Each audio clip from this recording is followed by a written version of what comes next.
টাইমে সেদ্ধ হয়ে যায়। কিন্তু আমি এখানে দিয়ে দেবো ছোটো সাইজের 2টো কাঁচা লঙ্কা। কিন্তু আপনারা মাংস বুঝে লঙ্কাটা দেবেন। আমি একটু ঝাল কম খাই, ঝাল একটু কম দেওয়া আছে এখানে। এটা হয়ে গেছে, আমি এটা নামিয়ে দেবো, দিয়ে আমি কড়া বসিয়ে দেবো।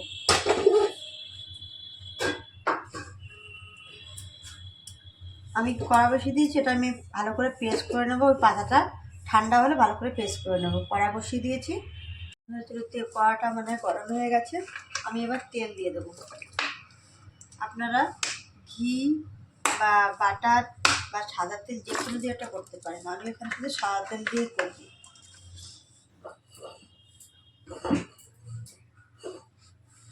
এই রান্নাটা ঘি বাটার বা সাদা তেল তিনটের মধ্যে আসতে হবে।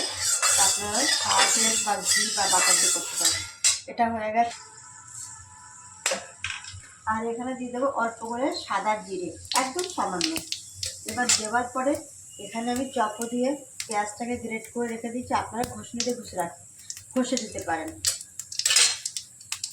চাকু যদি না থাকে আপনারা এটাকে রেখে দিয়েছি। চিকেনটাকে আমাদের ছোটো ছোটো পিস করে নিতে বন্ধুরা। আপনার চিকেনটাকে বড় থাকে একটু ছোটো করে নেবেন। ছোটো করে নিলে ভালো হয়, এখানে মশলাগুলো ভালোভাবে দিচ্ছে। এই জন্য আমি চিকেনটাকে ছোটো করে নিয়েছি বন্ধুরা। আমি 10 মিনিট পর আবার নাড়ছি, চাপা দিয়ে রেখেছিলাম। দেখে মশলাটা করে বন্ধুরা কখনো তেল ছেড়ে দিয়েছে, বেশি তেল ছেড়ে দিয়েছে। এবার আমি এখানে দিয়ে দেবো, এখানে জিরে ধনের গুঁড়ো আছে অল্প করে, একদম জিরে ধনের গুঁড়ো আছে। এখানে আদা বাটা আছে, আর নুন আছে, আর টমেটো, আর একটু রসুন বাটা, সব আমি একসাথে দিয়ে দিলাম।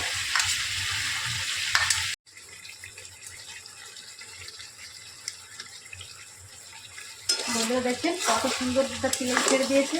আমি কিন্তু একদম বেশি তেল দিইনি, দেখেছি কত থেকে ছেড়ে দিয়েছি, কত সুন্দর মশলাটা ছেড়ে দিয়েছে। এবার আমি দিয়ে দেবো এখানে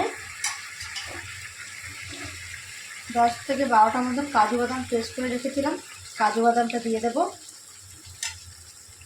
আমি কাজু বাদামের বন্ধুরা দেখো আমি চাপা দিয়ে দিয়েছিলাম, কত সুন্দর গ্যাসটাও কমিয়ে দিয়েছিলাম, কত সুন্দর তেল ছেড়ে দিয়েছি দেখুন বন্ধুরা।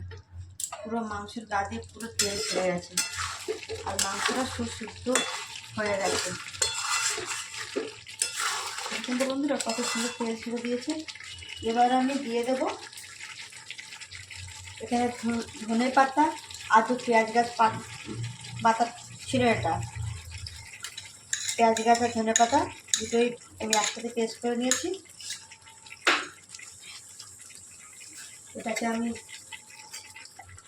জলটা বেশিক্ষণ যদি ফোটাই, যে সবুজ ভাবটা যে হয়েছে চিকেনের ওটা থাকবে না, কেন বলে সাদা সাদা সাদা ভাব হয়ে যাবে। ওই জন্য আমি এটাকে অল্প ফুটলেই আমি নামিয়ে নেব।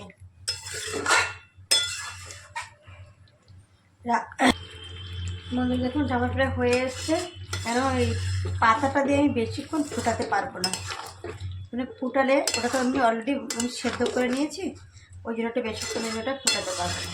আর ফুটালে সবুজ ভাতটা চলে যাবে বন্ধুরা, দেখছেন তো।